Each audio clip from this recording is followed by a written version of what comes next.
Hello everyone. Welcome to What a Story. Denver, Colorado, 1978, kids and guardians are accumulated for a youth ball game. Finney Blake is pitching, with his sister Gwen cheering him on. Finney figures out how to toss two balls that get strikes, yet on the third, another player, Bruce Yamada, stirs things up around town and scores a grand slam, allowing his group to win. Notwithstanding the misfortune, Bruce compliments Finney for his arm.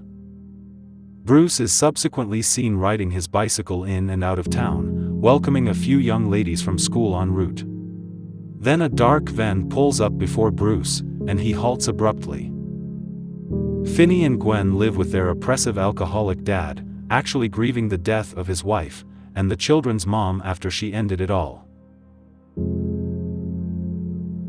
As the siblings begin strolling to school, they see a horde of children accumulated as the school menace Moose is irritating another youngster named Robin Ariano.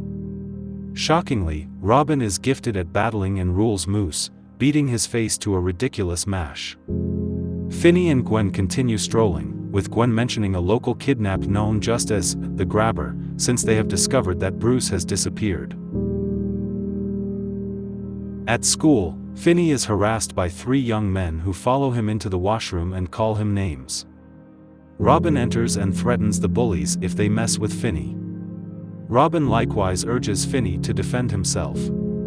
In the meantime, two police come to the school and address Gwen in the guidance office. Gwen claims she has dreams connecting with the missing kids taken by the Grabber, however she can't make sense of the significance behind these fantasies. The following day, Finney awakens to find his dad beating Gwen due to the police visiting his work and posing inquiries with respect to Gwen's dreams and the relationship between Bruce's vanishing.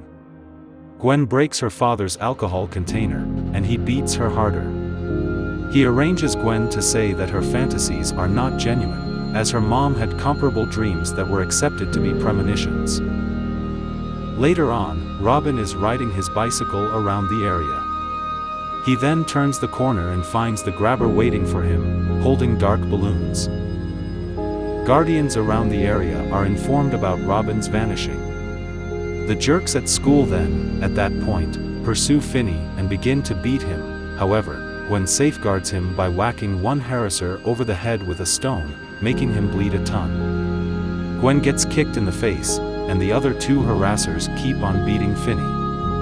Later during class, Finney is brought together with his crush Donna as his science accomplice. She offers feelings toward Finney getting beaten. Finney splits from Gwen as they walk home, and he encounters the Grabber's van. He poses as a regular man spilling his groceries, but once Finney spots the black balloons, the Grabber attacks Finney and sprays his mouth with a chemical to knock him out before he's thrown into the van. Gwen and other kids from school soon learn that Finney is missing. The Grabber carries Finney to his basement and keeps him prisoner. There is just a single window yet no chance so that anybody might hear him in the event that he shouts. The Grabber insults Finney, however, guarantees him he's extraordinary. On the wall is a dark telephone that is separated, which the Grabber professes to have heard ringing previously. Once more, afterward, the telephone rings, and Finney responds to it.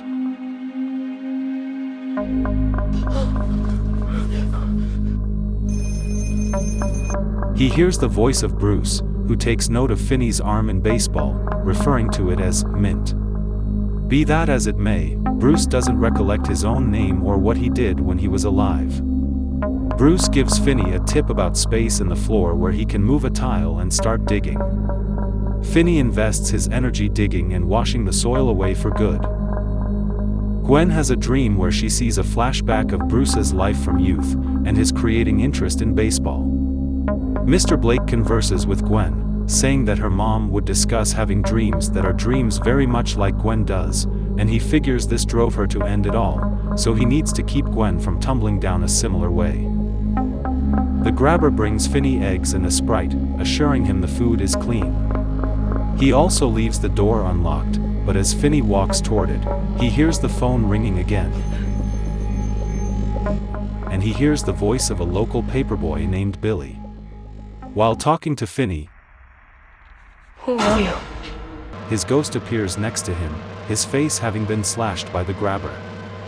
Billy tells Finney that the unlocked door is a trap, and the grabber will be waiting upstairs for him with a knife. Billy mentions a cable he left in a crack under the wall. Finney grabs a rolled-up mat and slides the cable up to the window bars and attempts to climb his way out, but his weight causes the bars to get pulled off, leaving him with no way to get back up. Another flashback shows Billy's life as a paperboy, delivering with his dog before the grabber got him. The criminal investigators circumvent the area and address a man named Max, who is doing his own examination concerning the missing children. He lets the criminal investigators know that he is staying with his sibling until further notice. In the meantime, Gwen attempts to take anything data she can from her dreams to attempt to track down her brother. The grabber asks Finney his name, however when he lies about it, he tosses Finney a paper showing the fresh insight about his vanishing. At the point when he leaves, the telephone rings once more, and Finney addresses a kid named Griffin.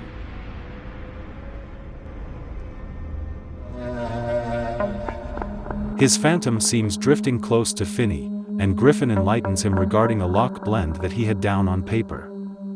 This is important for a game the grabber likes to play with his casualties called Naughty Boy. Finney tracks down the numbers, yet Griffin can't recall the specific combo. While the grabber is dozing, Finney sneaks higher up and attempts each combo he can imagine until he opens the entryway. Tragically, the grabber's canine Samson barks at the opening, which awakens the grabber. Finney runs out of the house and just makes it scarcely down the road before the grabber gets him. Neighbors turn on their lights, yet the grabber threatens to kill Finney at that moment if he utters a sound. He holds on until the lights switch off prior to taking Finney back. Before we continue, did you know the story is based on a true story? Wait until the end to find out who the true killer is. The telephone rings some other time, however, this time, Finney hears the voice of a nearby troublemaker named Vance Hopper. A flashback/dream shows Vance at an arcade where he battled with two children after one of them screwed with his high score. He was captured shortly later. In the flashback, Gwen ends up close to Vance, who is conversing with Finney through the police radio, yet Finney can't hear Gwen shouting at him. They end up at a house, where Gwen attempts to recollect the number. She later rides her bicycle through the area to track down the house and is frightened by the phantoms of the grabber's casualties. Finney pays attention to Vance's recommendation and finds space behind the wall where there is a cooler. Finney attempts to push through the entryway as hard as possible, yet without any result.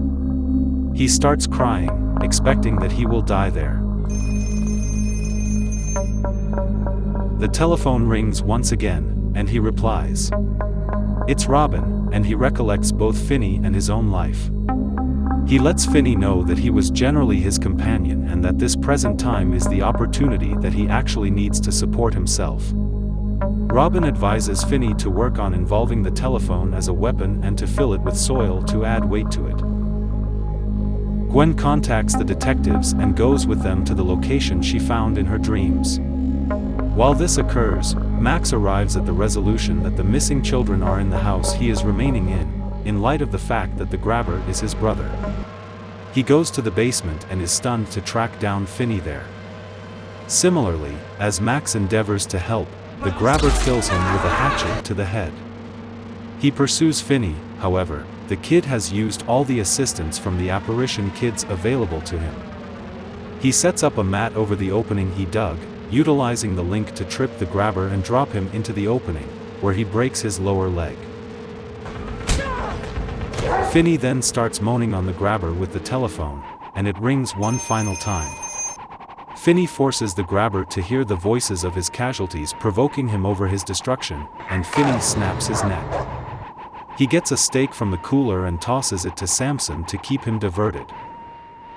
The criminal investigators search the house, however find it clear until one official tracks down the basement.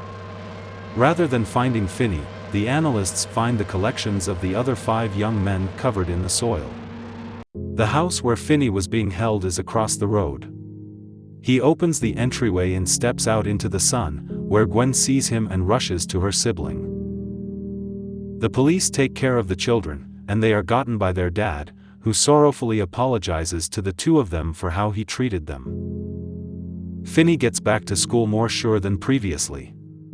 Different children consider him to be a legend for killing the grabber, and the domineering jerks never again try to meddle with him.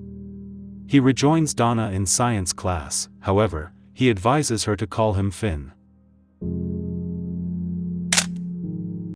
The villain in the original story was patterned after serial killer John Wayne Gacy, who raped, tortured, and murdered at least 33 young men and boys in the 1960s and 70s. In his spare time, Gacy was a volunteer clown named Pogo, which is why he is wearing the rating clown mask in the story. On May 10, 1994, John Wayne Gacy was executed by lethal injection. If you like the story, please like and subscribe.